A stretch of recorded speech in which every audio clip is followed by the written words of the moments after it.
Hello दोस्तों, Tiwari HD channel में फिर से आप लोगों का एक बार स्वागत है। उम्मीद कर रहे हैं आप लोग स्वस्थ होंगे और मस्त होंगे। अगर आप हमारे चैनल पर नए हैं तो चैनल को सब्सक्राइब कीजिए तथा बेल आइकन को दबाना ना भूलें, जिससे कि अगर कोई हमारा वीडियो अपलोड हो रहा है तो सबसे पहले आप तक ज़रूर पहुँचे। तो आज हम लेकर के आए हैं आप लोगों के लिए बहुत ही बेहतरीन टॉपिक, क्लास 9th और क्लास 10th का second chapter the verb. Chapter का नाम है द वर्ब और वर्ब का डिफिनेशन होता है the word which shows the action of a subject is called verb. The word which shows the action of a subject is called verb. अर्थात वह शब्द जो कर्ता के द्वारा किसी काम को करने या होने को बताता है उसे क्रिया कहते हैं। देखिए लिख रहे हैं आप लोग, नोट्स ज़रूर बनाइएगा। वर्ब का डिफिनेशन लिख रहे हैं।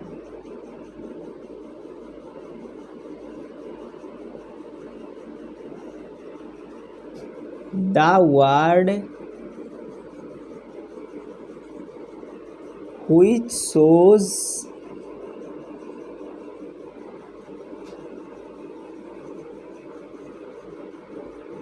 the action of a subject, the action of a subject, the word which shows the action of a subject is called verb.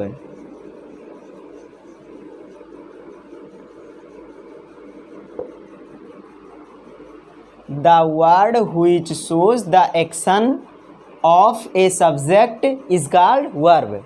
Hindi में कहा जाता है सेम चीज, वह शब्द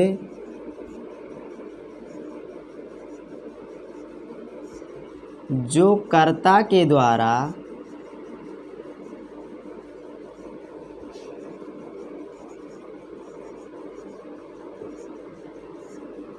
किसी काम को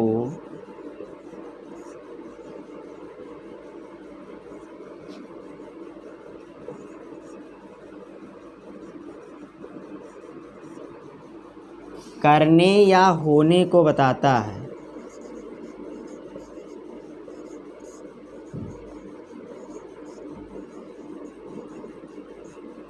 होने को बताता है तो उसे क्रिया कहते हैं, तो उसे क्रिया कहते हैं।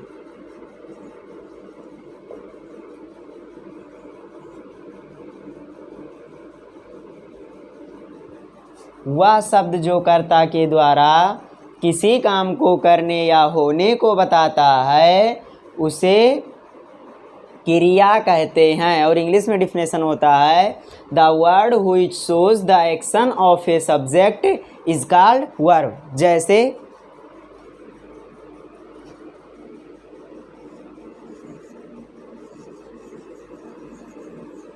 ही रीड्स ए न्यूज़पेपर,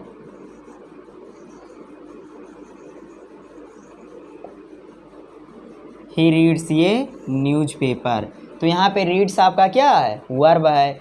वर्ब जो है सब्जेक्ट के तुरंत बाद आता है। अगर इंग्लिश का सेंटेंस है तो सब्जेक्ट के तुरंत बाद आएगा, लेकिन वही सेंटेंस अगर आपका हिंदी में है तो जो वर्ब होता है वो एकदम लास्ट में आता है, एंडिंग पॉइंट पे वर्ब आता है। जैसे इसी का हिंदी आप लिख लो, ही रीड्स ये न्यूज़पेपर, तो इसका हिंदी हो जाएगा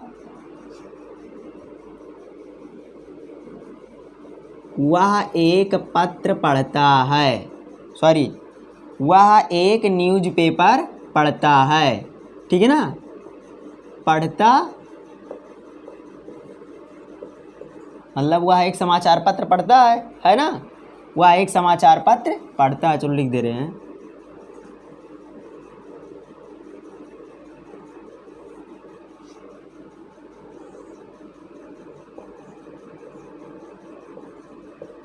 पढ़ता है। वह एक समाचार पत्र क्या कर रहा है? पढ़ रहा है।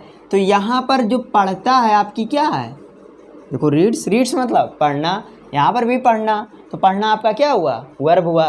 तो अगर हिंदी का सेंटेंस है तो जो आपका वर्ब है वो लास्ट में आएगा।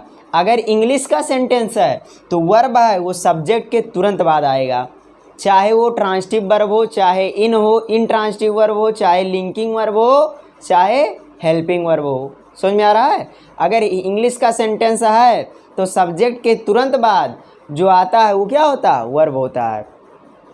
अब देखिए आप, जैसे एक और लिख रहे हैं, माई फादर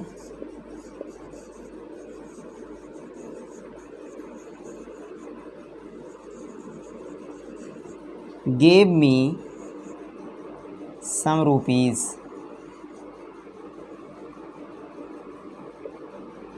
ठीक है ना? और आप लिख सकते हो जैसे he ran away।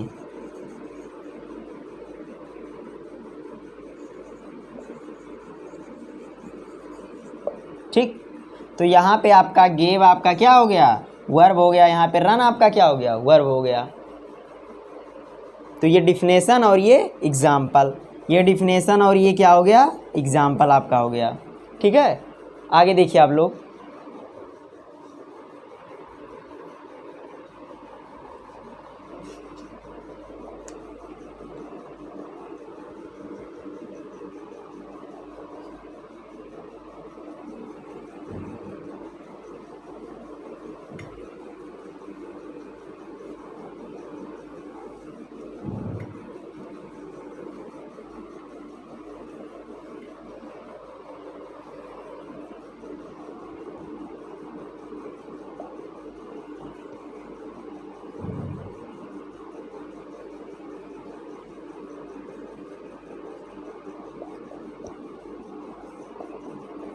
आगे देखिए आप लोग, काइंड्स ऑफ वर्ब। तो जो वर्ब होते हैं आपके दो प्रकार के होते हैं, एक फाइनाइट वर्ब होता है और एक नॉन फाइनाइट वर्ब होता है। फाइनाइट वर्ब क्या होता है? वह वर्ब जो सब्जेक्ट के नंबर, पर्सन अथवा टेंस के अनुसार बदल जाए। ऐसा वर्ब जो सब्जेक्ट के नंबर, पर्सन अथवा टेंस के अनुसार बदल जाए तो इस प्रकार के वर्ब को हम फाइनाइट वर्ब कहेंगे। अब इसी के जस्ट उल्टा, ऐसा वर्ब जो सब्जेक्ट के नंबर, पर्सन अथवा टेंस के अनुसार ना बदलता हो तो उसे हम नॉन फाइनाइट वर्ब कहेंगे। ठीक है ना? तो देखो लिख रहे हैं, देयर आर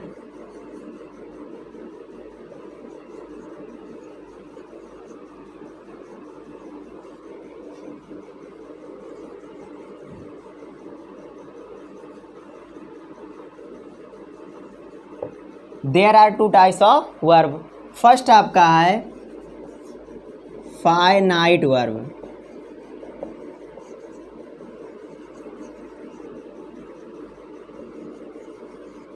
और सेकंड आपका है नॉन फाइनाइट वर्ब।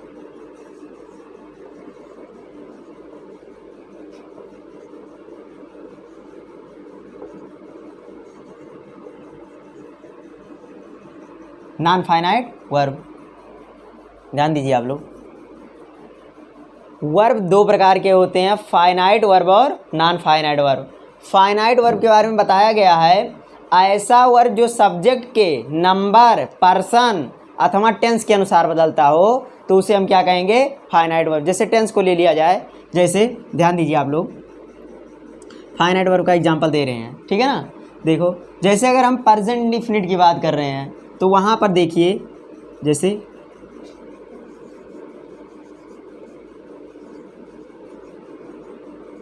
वह एक आम खाता है,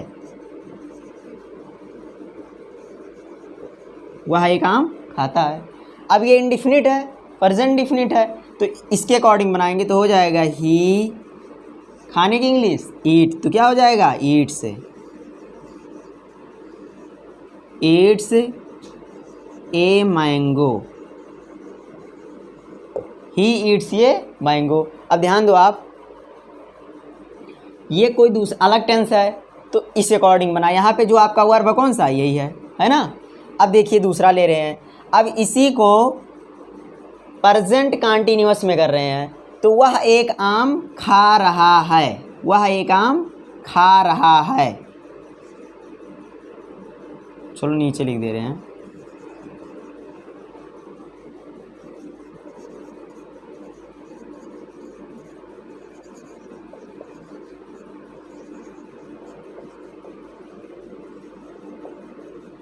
वह एक आम खा रहा है। अब आगे देखिए आप लोग, तो हो जाएगा he is eating a mango.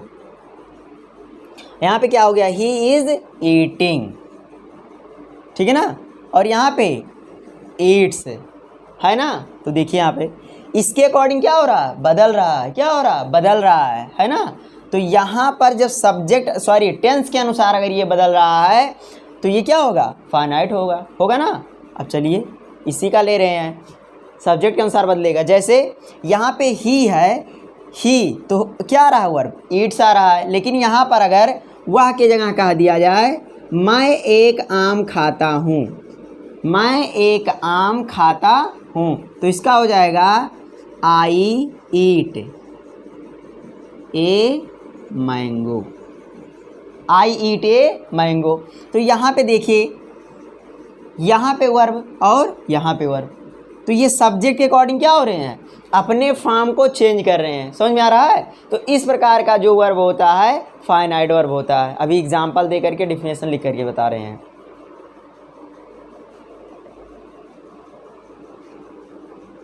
तो वर्ब कितने प्रकार के हुए, 2 प्रकार के। कौन कौन, फाइनाइट वर्ब और नॉन फाइनाइट वर्ब। वर्ब 2 प्रकार के होते हैं, फाइनाइट वर्ब और नॉन फाइनाइट वर्ब, जिसमें से पहला आपका क्या है, फाइनाइट वर्ब, जिसमें पहला आपका फाइनाइट वर्ब है, जिसमें से पहला है फाइनाइट वर्ब। फाइनाइट वर्ब का डिफिनेशन बता चुके हैं, लिख रहे हैं यहाँ पे, वह वर्ब जो सब्जेक्ट के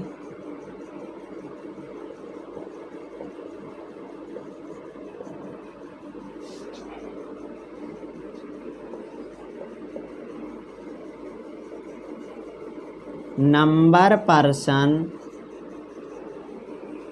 या टेंस के अनुसार, वह जो सब्जेक्ट के नंबर पर्सन या टेंस के अनुसार बदलता हो।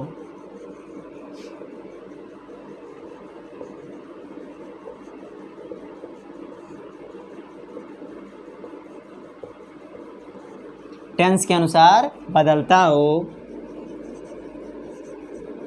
टेंस के अनुसार बदलता हो, तो इस प्रकार के वर्ब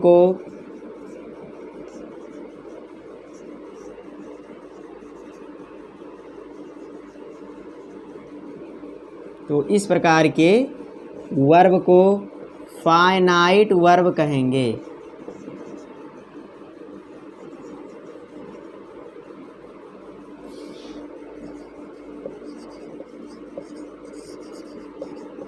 ध्यान दीजिए, वह वर्ब जो सब्जेक्ट के नंबर पर्सन या टेंस के अनुसार बदलता हो।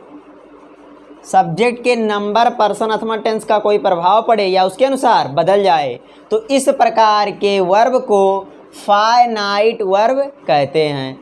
देखिए, वह वर्ब जो सब्जेक्ट के नंबर पर्सन या टेंस के अनुसार बदलता हो, तो इस प्रकार के वर्ब को फाइनाइट वर्ब कहते हैं। जैसे एग्जाम्पल देखिए आप लोग, जैसे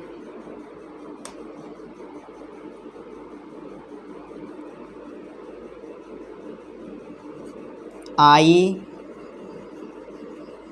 went to Agra, I went to Agra to see the Taj. Taj मतलब ताज महल, मतलब मैं आगरा गया किस लिए, ताजमहल देखने के लिए। तो यहाँ पे ये जो आपका है वेंट, ये फाइनाइट वर्ब है। आगे देखिए आप, आगे देखिए, हैविंग ईटन फूड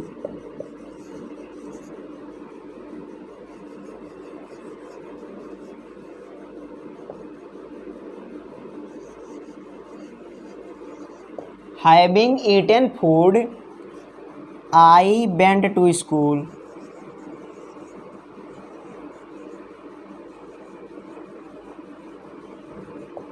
यहाँ पे आपका ये क्या है? सेम चीज़, कौन? Finite verb. अगला देखिए,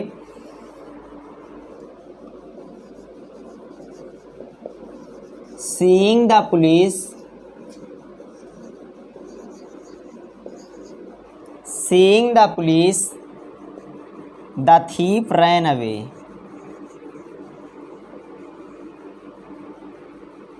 ठीक है,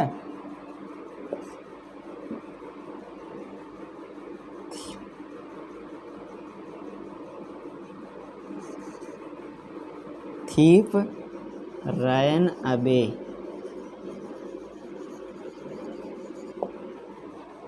Seeing the police, the thief ran away. मतलब क्या हुआ, देखिए ध्यान दीजिए। तो यहाँ पे रैन आपका क्या हुआ? रन, रैन रन होता है ना। अर्थात सीइंग द पुलिस, पुलिस को देख करके चोर क्या हुआ? भाग गया। तो ये देखिए यहाँ पे और यहाँ पर ये जो वर्ब्स हैं ये फाइनाइट वर्ब हैं, और ये और यहाँ पर टू सी, ये आपका जो वर्ब है ये नॉन फाइनाइट वर्ब है। तो उसे अभी बाद में पढ़ना है, स्क्रीनशॉट आप लोग ले लीजिए।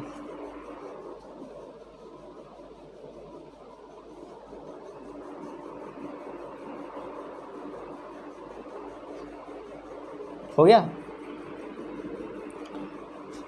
देखिए, ठीक है ना। Seeing the police, the thief ran away, मतलब चोर क्या हुआ? भाग गया। ठीक है ना। आगे देखिए,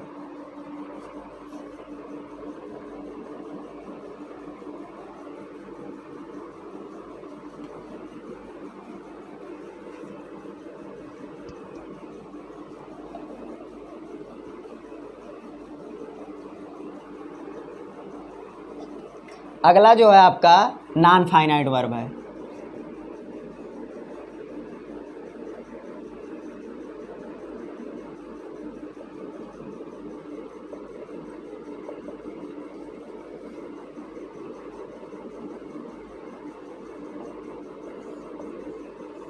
अगला जो आपका टॉपिक है non finite verb. Non finite verb क्या होता है बताएं अभी? वह वर्ब जो सब्जेक्ट के नंबर, पर्सन अथवा टेंस के अनुसार ना बदले। वह वर्ब जिसके फॉर्म पर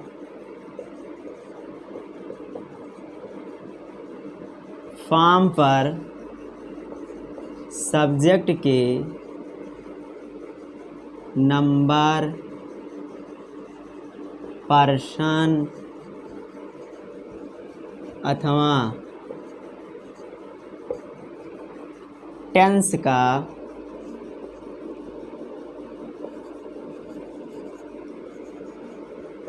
कोई प्रभाव ना पड़े, कोई प्रभाव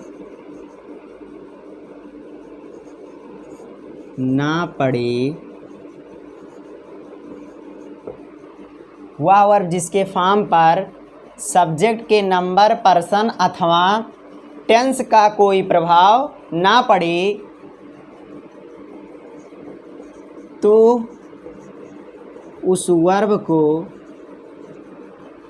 non finite verb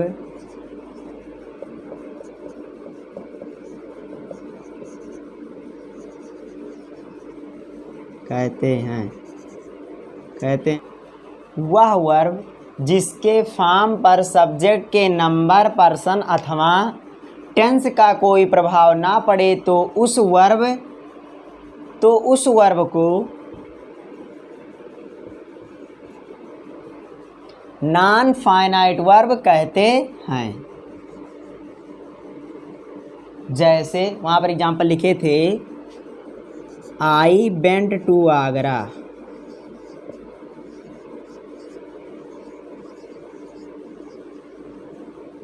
to see the Taj.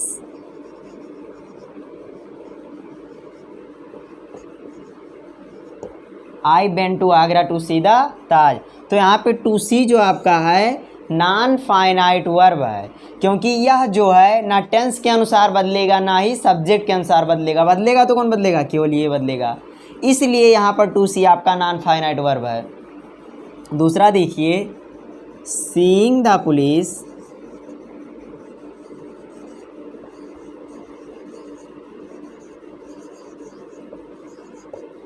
The thief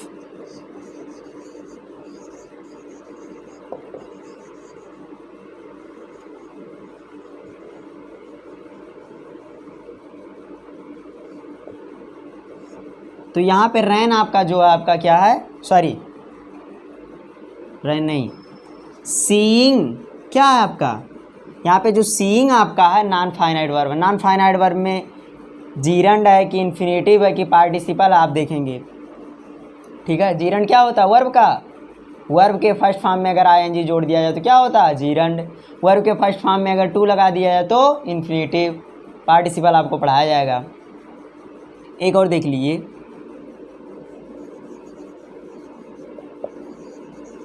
having eaten food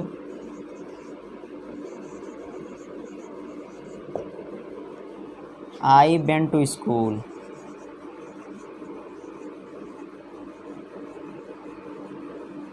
I went to school, तो यहाँ पे आपका देखिए हैविंग ईटन, आपका यहाँ पे जो है हैविंग ईटन क्या है, नॉन फाइनाइट वर्ब है।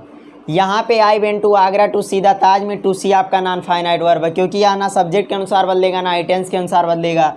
यहाँ पे सीइंग आपका क्या है, नॉन फाइनाइट वर्ब है। यहाँ पे ईटन, हैविंग ईटन आपका क्या है, नॉन फाइनाइट वर्ब है। समझ में आया। तो ये एग्जाम्पल है, लिख लीजिए, और एग्जाम्पल्स आप लिखना चाहते हैं तो अपने मन से भी लिख सकते हैं, ठीक है। आगे देखिए,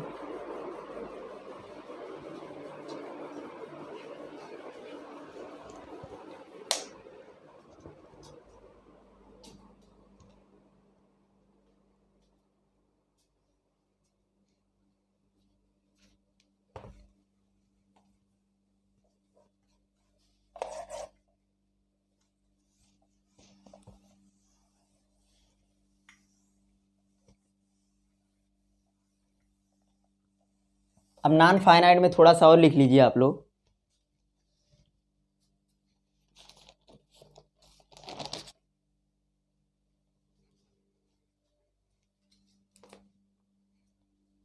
नॉन फाइनाइट जो होते हैं आपके, नॉन फाइनाइट वर्ब 3 प्रकार के होते हैं, तो उसी में आगे लिख लीजिए,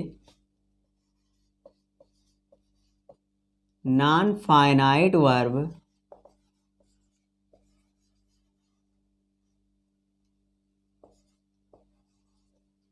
तीन प्रकार के होते हैं।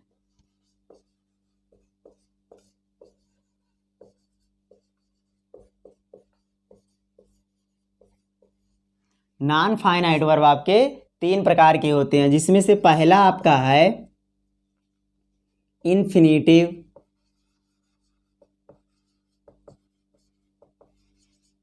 दूसरा आपका है जीरंड, तीसरा आपका है participle.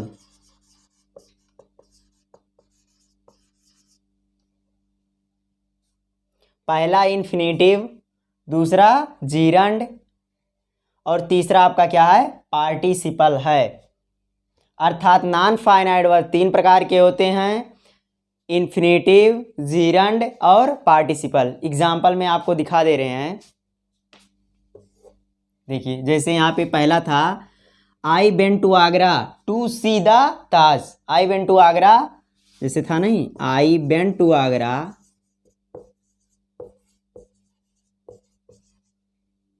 To see the Taj, to see the Taj, इस प्रकार से था।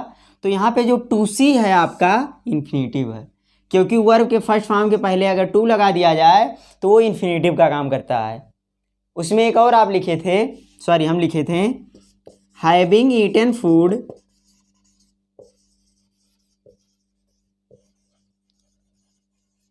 हैविंग ईटन फूड, उसके आगे और था, कुछ भी जोड़ सकते हो आप, कोई एक नया क्लास, ठीक है।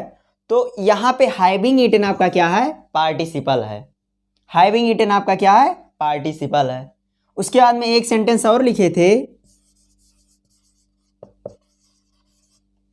Seeing the police the thief ran away. तो जो सीइंग है आपका क्या है, जीरंड है, क्योंकि वर्ब देखो सी और का फर्स्ट फॉर्म इसमें क्या जुड़ा है, आईएनजी जुड़ा है, इसीलिए ये सीइंग आपका क्या है, जीरंड है। तो इस प्रकार से पूरे सेंटेंस में दिया है। ठीक है, आगे देखिए आप लोग, ये जो आपका नॉन फाइनाइट वर्ब जो आपका क्लाज लेसन में अच्छे से पढ़ाया जाएगा कि जीरंड क्या होता है, इन्फिनेटिव क्या होता है, पार्टिसिपल क्या होता है, पार्टिसिपल कितने प्रकार का होता है, ये सब वहाँ पर आपको पढ़ाया जाएगा। अब देखिए आप आगे देखिए,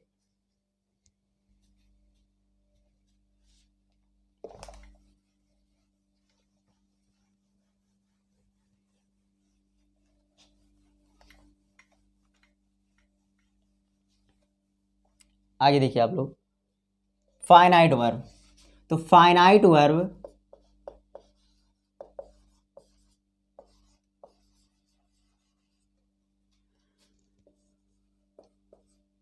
चार प्रकार के होते हैं।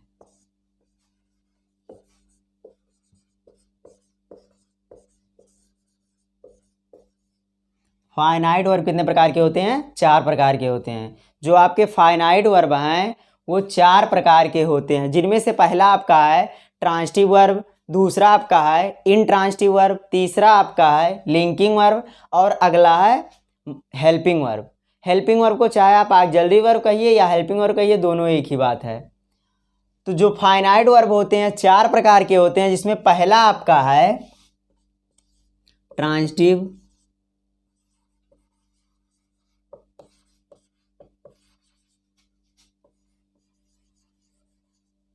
दूसरा इंट्रांजिटिव,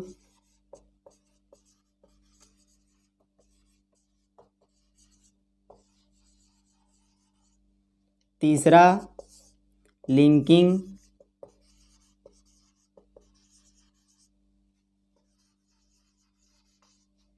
चौथा हेल्पिंग।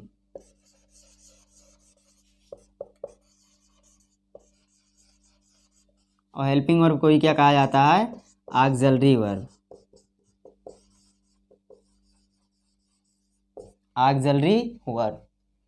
तो फाइनाइट वर्ब आपके चार प्रकार के होते हैं, transitive verb, intransitive verb, linking verb और हेल्पिंग वर्ब। एक एक करके अभी हम लोग सब पूरा पढ़ेंगे। देखिए आगे अब,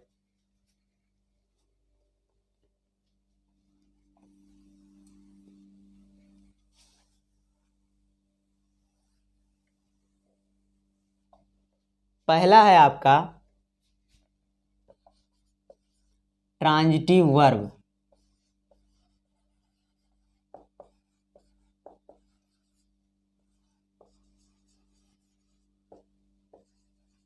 हिंदी में कहते नहीं है सकर्मक क्रिया, अकर्मक क्रिया, संयोजक क्रिया और सहायक क्रिया होता है ना, तो यही ये सकर्मक क्रिया है। ठीक है, तो देखिए ट्रांजिटिव वर्ब क्या होता है, वह वर्ब जिसके बाद कोई ऑब्जेक्ट आए या जिसे किसी ऑब्जेक्ट की आवश्यकता हो, इस प्रकार के वर्ब को ट्रांजिटिव वर्ब कहते हैं। वह वर्ब जिसके बाद कोई ऑब्जेक्ट आए या जिसे किसी ऑब्जेक्ट की आवश्यकता हो, तो उसे हम ट्रांजिटिव वर्ब कहते हैं। अब ट्रांजिटिव वर्ब होने के लिए कम से कम एक ऑब्जेक्ट आना अत्यंत आवश्यक है। अगर आप ट्रांजिटिव वर्ब कहेंगे कि हाँ यह वर्ब जो है आप मतलब ट्रांजिटिव वर्ब है, तो उसके लिए उसके बाद कम से कम एक ऑब्जेक्ट आना क्या है, आवश्यक है। तो देखिए कहा जाता है वह वर्ब जिसके बाद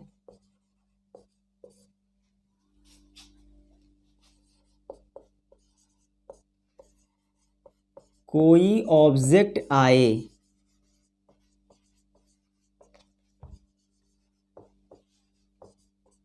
या जिसे ऑब्जेक्ट की आवश्यकता हो,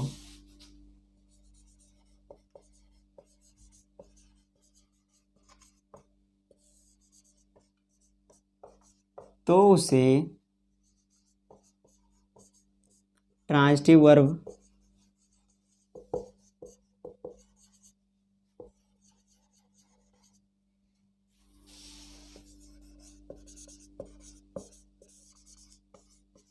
तो उसे ट्रांजिटिव वर्ब कहते हैं। वह वर्ब जिसके बाद कोई ऑब्जेक्ट आए या जिसे ऑब्जेक्ट की आवश्यकता हो, जिसे किसी ऑब्जेक्ट की आवश्यकता हो तो उसे ट्रांजिटिव वर्ब कहते हैं। अब ट्रांजिटिव वर्ब, कोई वर्ब को अगर ट्रांजिटिव होना है तो उसके बाद कम से कम एक ऑब्जेक्ट आना अत्यंत आवश्यक है। अब ट्रांजिटिव वर्ब होने के लिए उसके बाद कम से कम एक ऑब्जेक्ट आए। अब अगर एक ऑब्जेक्ट आ रहा तो वह चाहे डायरेक्ट ऑब्जेक्ट होगा या इनडायरेक्ट ऑब्जेक्ट होगा। लेकिन अगर दो ऑब्जेक्ट आ रहे हैं तो बताया गया है सेंटेंस में, यहाँ नहीं लिखाएंगे, अगर दो ऑब्जेक्ट आ रहा है तो पहले इनडायरेक्ट ऑब्जेक्ट और फिर डायरेक्ट ऑब्जेक्ट आता है। अगर आप इनडायरेक्ट ऑब्जेक्ट को बाद में लिखना चाहते हैं, डायरेक्ट ऑब्जेक्ट को पहले लिखना चाहते हैं, तो इनडायरेक्ट ऑब्जेक्ट के पहले टू या फॉर लगाया जाता है। ठीक है। और देखिए ऑब्जेक्ट क्या क्या होते हैं, नाउन, प्रोनाउन, इन्फिनेटिव, जीरंड या पार्टिसिपल। ठीक है ना। तो देखिए आप, जैसे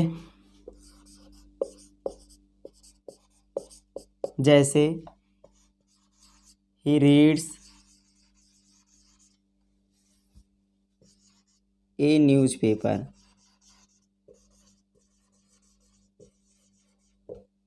और एक इंपॉर्टेंट बात क्या है, डायरेक्ट ऑब्जेक्ट का पता लगाने के लिए क्रिया के साथ क्या से प्रश्न किया जाता है। अगर आपको पता लगाना है डायरेक्ट ऑब्जेक्ट का तो क्रिया के साथ क्या से प्रश्न करो, जो जवाब मिलेगा वही आपका डायरेक्ट ऑब्जेक्ट होगा। अगर इनडायरेक्ट ऑब्जेक्ट का पता लगाना है तो क्रिया के साथ किसे अथवा किसको से प्रश्न करो, जो जवाब मिलेगा वो क्या होगा, इनडायरेक्ट ऑब्जेक्ट होगा। तो यहाँ पे ध्यान दीजिए, ही रीड्स ये न्यूज पेपर, तो यहाँ पे रीड्स आपका क्या है, ट्रांजिटिव वर्ब है। आगे देखिए, my friend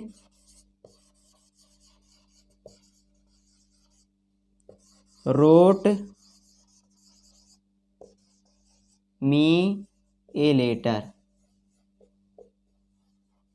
my friend wrote me a letter.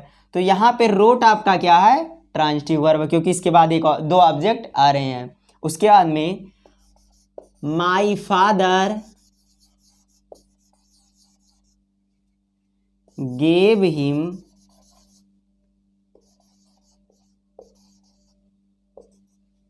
Something, तो यहां पे ये आपका क्या है, ट्रांजिटिव वर्ब है। तो आपका रीड्स यहाँ पे ट्रांजिटिव वर्ब, रोट आपका ट्रांजिटिव वर्ब और गेव आपका क्या है, ट्रांजिटिव वर्ब है, क्योंकि इनके बाद ऑब्जेक्ट्स आ रहे हैं और जिनके बाद ऑब्जेक्ट आएंगे वो क्या होंगे, ट्रांजिटिव वर्ब होंगे। लिखिए इसको।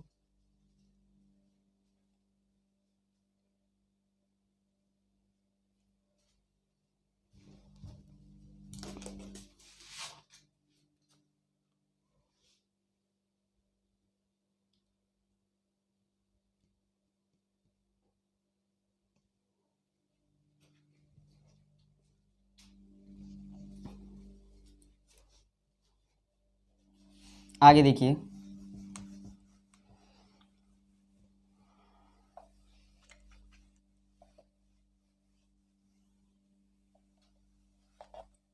दूसरा आपका क्या है, इंट्रांजिटिव वर्ब है। लाइट ऑफ हो गया था।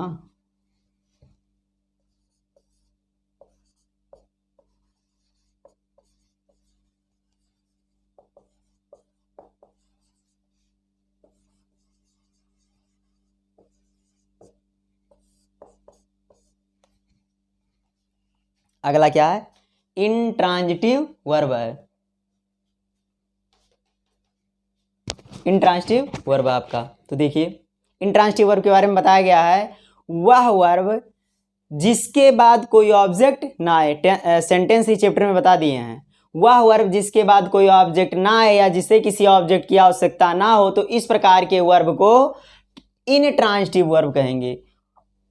ऐसा वर्ब जिसके बाद कोई ऑब्जेक्ट ना आए या जिसे किसी ऑब्जेक्ट की जरूरत ना हो तो इस प्रकार के वर्ब को इनट्रांजिटिव वर्ब कहते हैं। जैसे अब देखिए, इनट्रांजिटिव वर्ब के बाद क्या होता है, ऑब्जेक्ट ना आकर के कभी कभी एडवर्ब या एडवर्बियल फ्रेज आ जाता है। इंट्रांजिटिव वर्ब के बाद कभी कभी कुछ वर्ड्स आ जाते हैं तो वो वर्ड्स ऑब्जेक्ट नहीं होते हैं, वो या तो एडवर्ब होंगे या तो एडवर्बियल फ्रेज होंगे। ठीक है, तो देखिए वह वर्ब जिसके बाद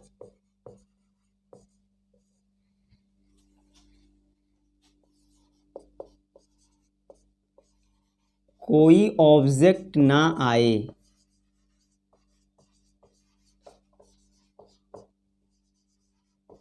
वह वर्ब जिसके बाद कोई ऑब्जेक्ट ना आए या जिसे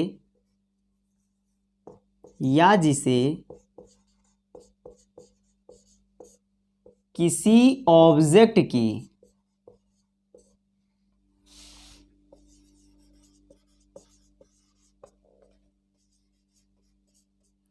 आवश्यकता ना हो,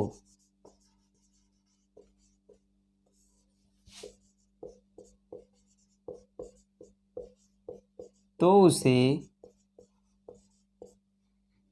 इनट्रांजिटिव वर्ब कहेंगे। तो उसे इनट्रांजिटिव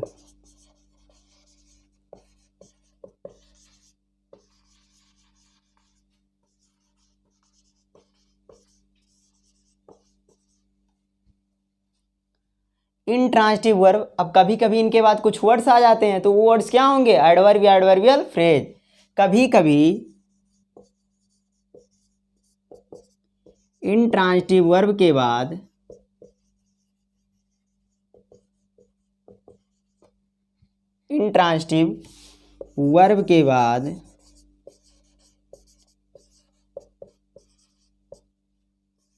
एडवर्ब या एडवर्बियल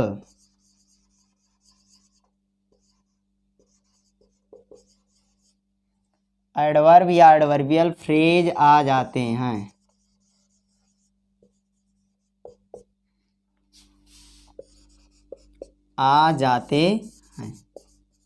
देखिए ध्यान दीजिए, वह वर्ब जिसके बाद कोई ऑब्जेक्ट ना आए या जिसे किसी ऑब्जेक्ट की आवश्यकता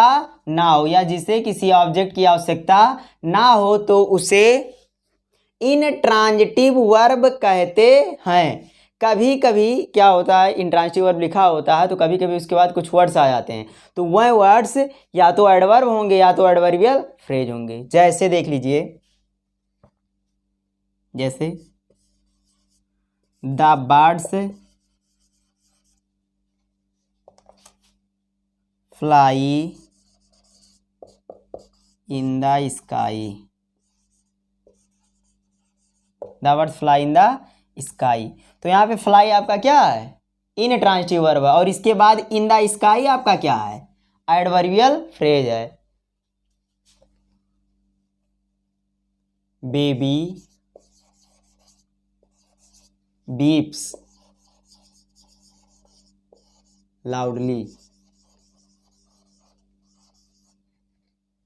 जो यहाँ पे देखिए लड़का क्या तेजी से रोता है।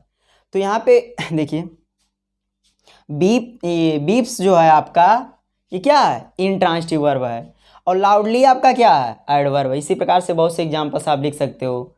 डॉग्स बार्क, कुत्ता भौंकता है। ठीक है, डॉग्स बार्क।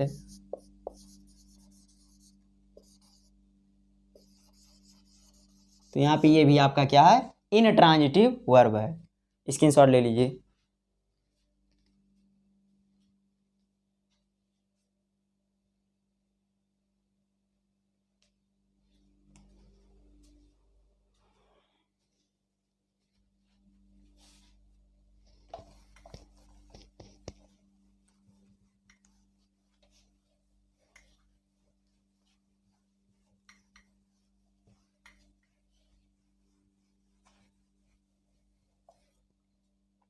अब देखिए अगला जो आपका है वर्ब तीसरा, उसका क्या नाम है? Linking verb. LINKING, linking verb. जो इसका डिफिनेशन है इसके नाम से ये स्पष्ट है। लिंकिंग वर्ब का डिफिनेशन जो है इसके नाम से क्या है, स्पष्ट है। लिंक मतलब जोड़ना। तो इसका काम क्या होता है, वह वर्ब जो सब्जेक्ट को उसके कॉम्प्लीमेंट के साथ जोड़ती है उसे लिंकिंग वर्ब कहते हैं। लिंकिंग वर्ब बीई, मतलब लिंकिंग वर्ब दो टाइप के होते हैं। लिंकिंग वर्ब बीई उसमें क्या आता है, is, am, are, was, were. और linking verb other than be में आता है come, get, go, grow, feel, run, appear, became, look, remain, seem. ये अदर देन बी है। तो देखिए लिख रहे हैं, वह वर्ब जो सब्जेक्ट को, वह वर्ब जो सब्जेक्ट को उसके कॉम्प्लीमेंट के साथ जोड़ती है,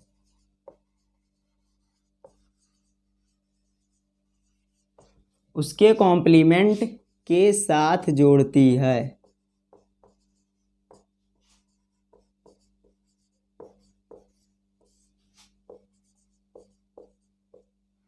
वह वर्ब जो सब्जेक्ट को उसके कॉम्प्लीमेंट के साथ जोड़ती है उसे लिंकिंग वर्ब कहते हैं।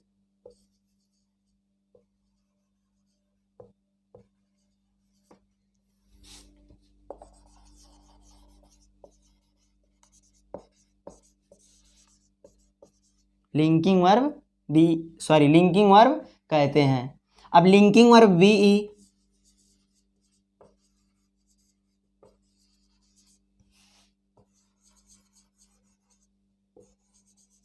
जितना लिख रहे हैं उतने लिंकिंग वर्ब होते हैं, तो आप लोग याद कर सकते हो।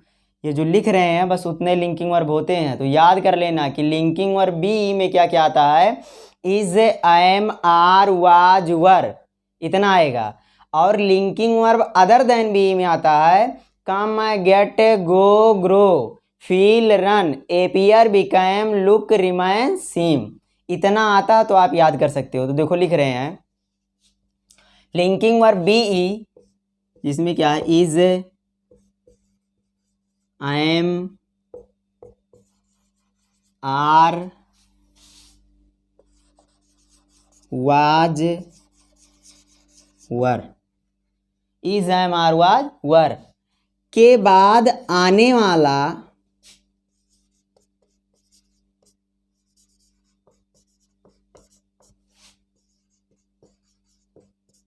कॉम्प्लीमेंट,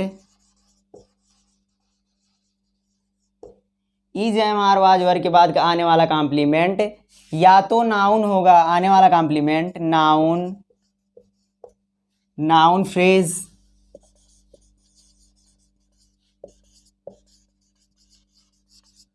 नाउन फ्रेज या पार्टिसिपल होता है।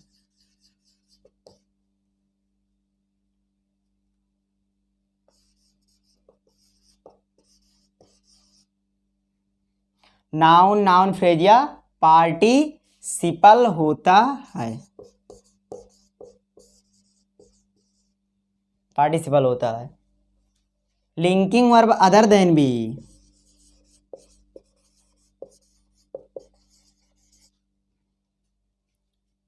Linking verb other than B,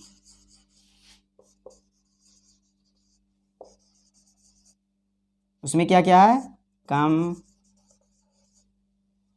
gate, go, grow, feel, run,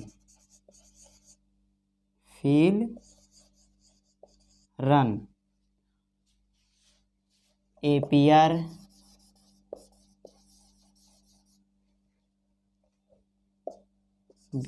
become, look, remain, seem. देखिए इतना अदर देन बी में होता है। Come, get, go, grow, feel, run, appear, become, look, remain, seem. तो ये लिंकिंग वर्ब बीई और linking verb other than be दोनों में कितना, इतने बस इतने हैं लिंकिंग वर्ब। तो आप लोग इसे याद कर लेना कि बी क्या होता है अदर देन बी क्या होता है। स्क्रीनशॉट ले लीजिए।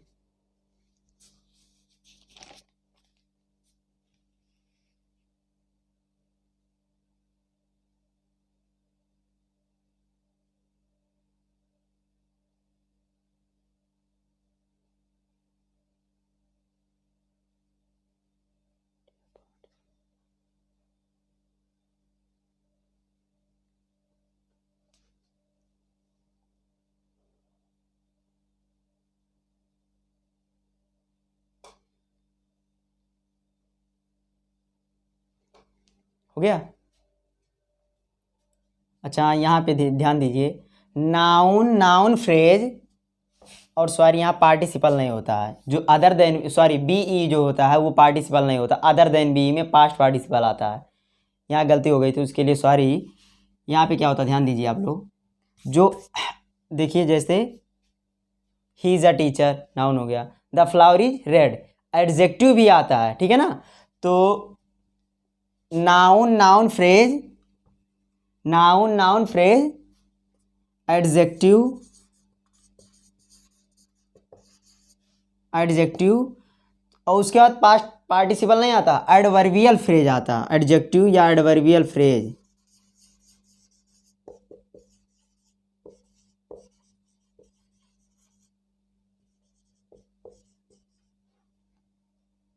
होता है। देखिए linking verb be is am are was were के बाद जो आने वाला कॉम्प्लीमेंट होता है वो नाउन नाउन फ्रेज, एडजेक्टिव या एडवर्बियल फ्रेज होता है। एडजेक्टिव भी आता है क्योंकि अभी एग्जांपल बताए हैं, द फ्लावर इज रेड, ठीक है ना, तो वहां पे रेड आपका क्या एडजेक्टिव है। अब देखिए लिंकिंग वर्ब, ध्यान दीजिएगा यहाँ पे, मतलब एकदम रट लेना, आप एकदम याद कर लेना, दिमाग में बैठा लेना। Linking verb other than be में क्या आता, come get go grow feel run appear become look remain seem, इतने वर्ड्स जो हैं आपके linking verb other than be हैं, तो इसे याद कर लीजिएगा आप लोग।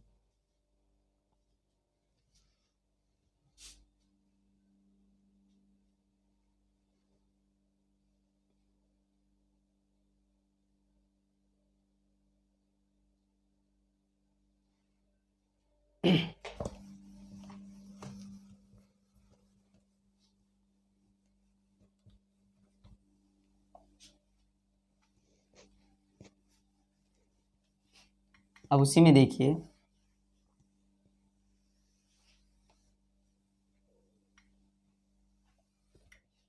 अब देखिए linking verb other than be के बाद जो कॉम्प्लीमेंट आता है वो क्या होता है, तो ध्यान दीजिए आप लोग, लिंकिंग वर्ब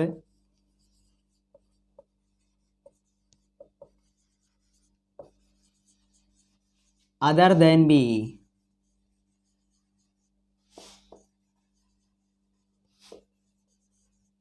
क्या क्या, कम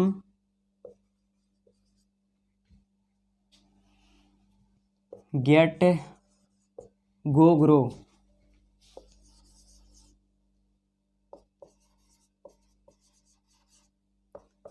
फील रन। देखिए linking verb other than be, come get go grow feel run के बाद आने वाला कॉम्प्लीमेंट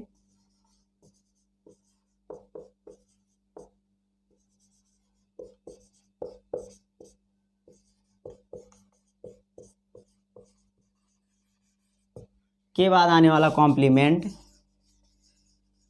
अभी एग्जांपल देंगे वहां समझ में आएगा। अब आप इसे याद कर लेना, मतलब याद होना चाहिए कि अगर come get go grow feel run इतने वर्ड्स लिंकिंग वर्ब आ रहे हैं तो इनके बाद जो आने वाला कॉम्प्लीमेंट होगा, आने वाला कॉम्प्लीमेंट या तो एडजेक्टिव होगा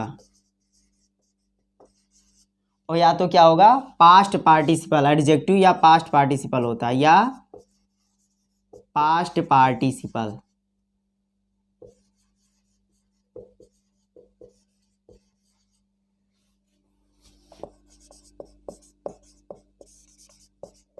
पास्ट पार्टिसिपल होता है, इनके बाद आने वाला कॉम्प्लीमेंट पास्ट पार्टिसिपल होता है। और linking verb other than B,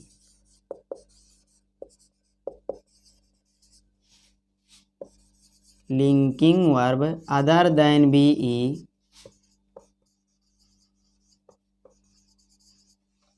अब इसके बाद जो बच रहे हैं लिख दो, एपियर बिकम लुक रिमाइन सीम,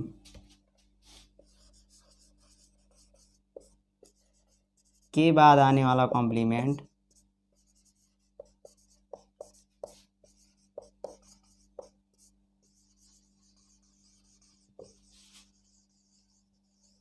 नाउन,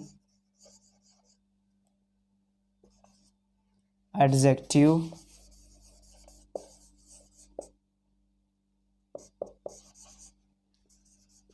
या पास्ट पार्टिसिपल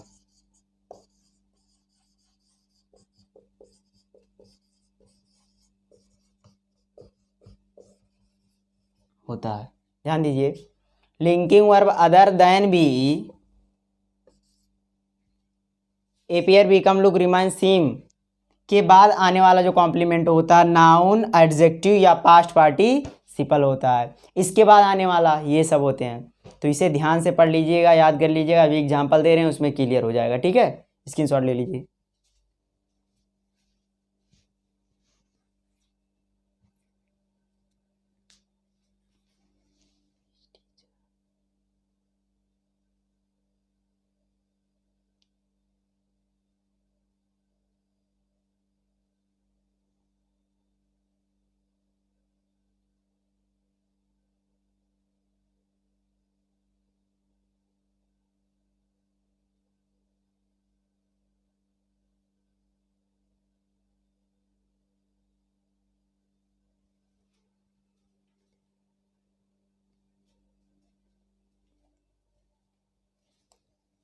एग्जाम्पल देखिए आप लोग।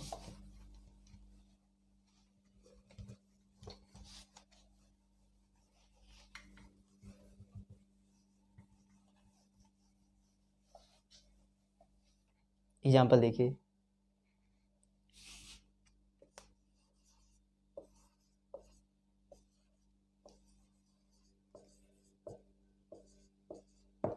अब देखिए जो इज है आपका वो ही और ये डॉक्टर को जोड़ने का काम कर रही है। ये जो क्रिया है वो सब्जेक्ट को कॉम्प्लीमेंट के साथ क्या कर रही है, जोड़ रही है। इसलिए इसका काम लिंक करना है। अगर ये ना रहे तो ये दोनों ये सेंटेंस बनेगा नहीं बनेगा। इसी ये आपका क्या है, लिंकिंग वर्ब है। और डॉक्टर आपका क्या है, नाउन है। उसके बाद में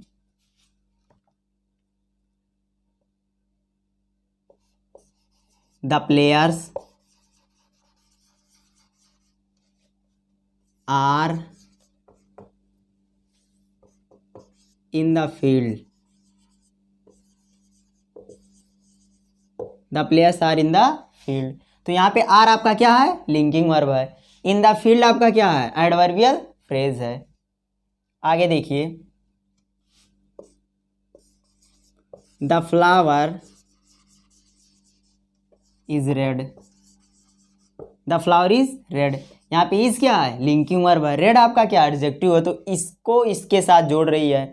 रेड को फ्लावर के साथ जोड़ रही है, तो ये जोड़ने का काम करती है। इसलिए कौन सा वर्ब, लिंकिंग वर्ब हुआ ना।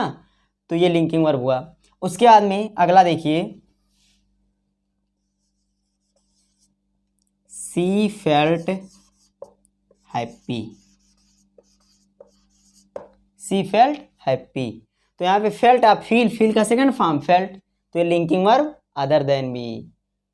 ये क्या है, linking verb other than be. आगे देखिए, जैसे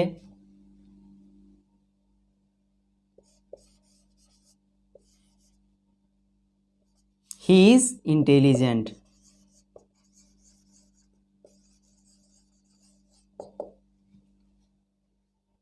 ही इज इंटेलिजेंट। तो यहाँ पे इज आपका क्या है, लिंकिंग वर्ब है। इसी प्रकार से आप बहुत से एग्जांपल्स लिख सकते हैं। हो गया।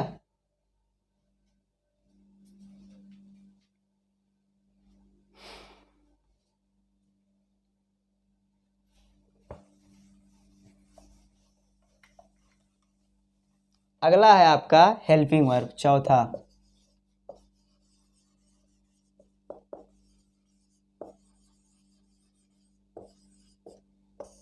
HELPING, helping verb. इसका दूसरा नाम क्या है, ऑक्सिलरी वर्ब, ऑक्सिलरी वर्ब। तो देखिए हेल्पिंग वर्ब का डेफिनेशन क्या होता है, वह क्रिया जो नेगेटिव या इंट्रोगेटिव सेंटेंस बनाने में या टेंस बनाने में मुख्य क्रिया की मदद करती है, तो उस क्रिया को हम सहायक क्रिया अथवा हेल्पिंग वर्ब कहते हैं। ठीक है, तो लिख रहे हैं, देखिए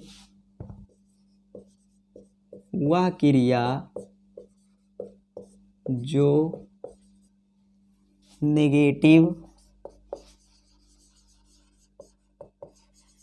या इंट्रोगेटिव।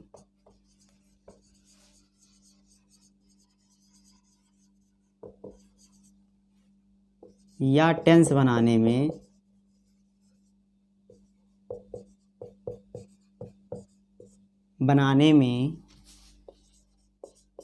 मुख्य क्रिया की मदद करती है।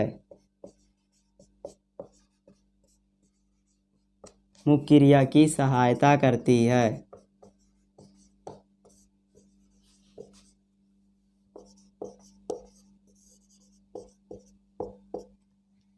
तो उसे हेल्पिंग वर्ब कहते हैं।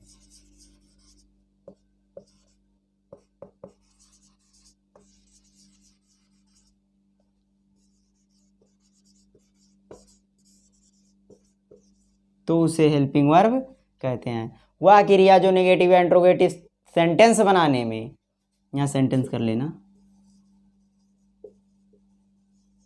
सेंटेंस बनाने में या टेंस बनाने में मुख्य क्रिया की मदद करती है। मुख्य क्रिया की क्या करती है? मदद करती है, सहायता करती है, तो उसे हेल्पिंग वर्ब कहते हैं। ठीक है। अब हेल्पिंग वर्ब दो प्रकार के होते हैं। हेल्पिंग वर्ब दो प्रकार के होते हैं, यहाँ लिख रहे हैं।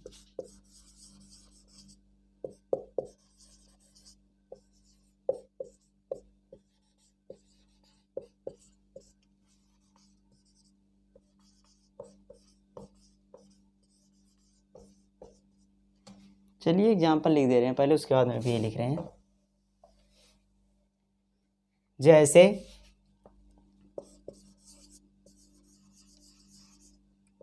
he does not go there। अब देखिए यहाँ पर नेगेटिव सेंटेंस बनाने में ये मदद कर रही है, सहायता कर रही है, तो यहाँ पे ये क्या हुआ? ये हेल्पिंग वर्ब हुआ। और he did not eat food, यहाँ पे ये क्या हुआ? हेल्पिंग वर्ब हुआ। और आर यू, चलिए वही ले रहे हैं, आर यू गो देयर, ये इंट्रोगेटिव सेंटेंस हो गया। इसमें यार आपका क्या हो गया? हेल्पिंग वर्ब हो गया। इसे लिख लीजिए।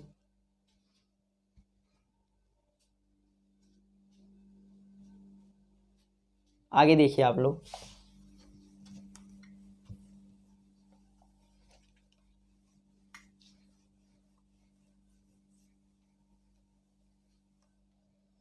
देखिए हेल्पिंग वर्ब दो प्रकार के होते हैं।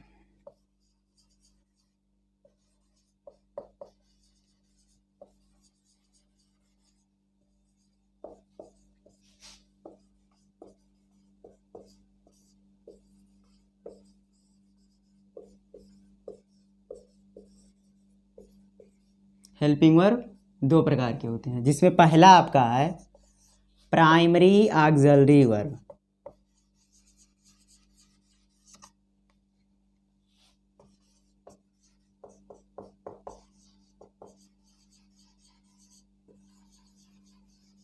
Primary auxiliary verb. अब प्राइमरी ऑक्सिलरी वर्ब में प्राइमरी ऑक्सिलरी वर्ब होता है और दूसरा आपका क्या होता है? Modal auxiliary verb. तो प्राइमरी ऑक्सिलरी वर्ब में क्या क्या होता है? इसे ब्रैकेट में लिख लीजिएगा। Verb have,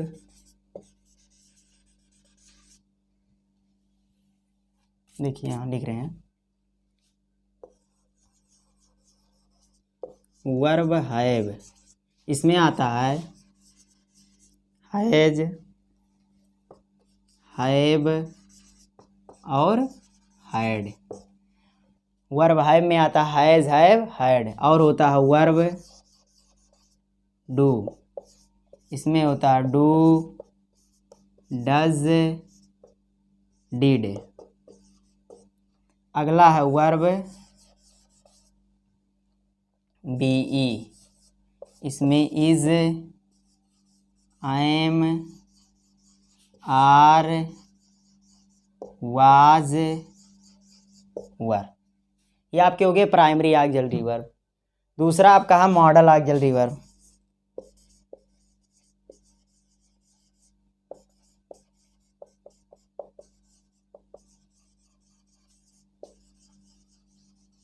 model auxiliary verb. इसमें है can, could, may, might, will, shall, would, should, must,